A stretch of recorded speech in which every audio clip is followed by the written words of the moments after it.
নমস্কাৰ ৰাইজ, ৰাতিপুৱাই ওলাইছোঁ এয়া সাজি-কাচি মই তেজপুৰৰ অভিমুখে, মানে মই গৈ আছোঁ তেজপুৰ কলেজৰ পৰা ফিল্ড ট্ৰিপত। এয়া সকলো আহি সোমালোহি।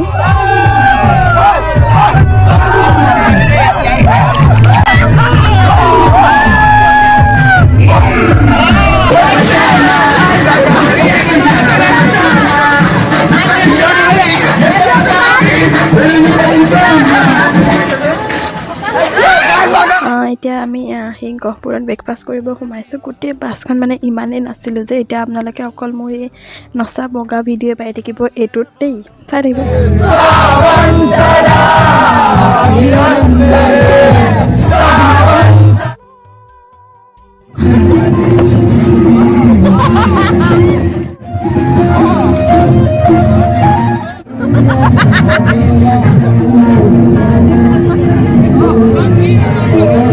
আমি এতিয়া পালোহি আমাৰ ফাৰ্ষ্ট ডেষ্টিনেশ্যন তেজপুৰ ইউনিভাৰ্চিটি। পিছে আমাৰ তেজপুৰৰ আৰু ব্লগ আহি আছে, আপোনালোকে চাই থাকিব বুলি মই আশা কৰিলোঁ। আৰু চাবৰ কাৰণে যদি ছাবস্ক্ৰাইব কৰা নাই ছাবস্ক্ৰাইব কৰি ল'ব। Bye bye.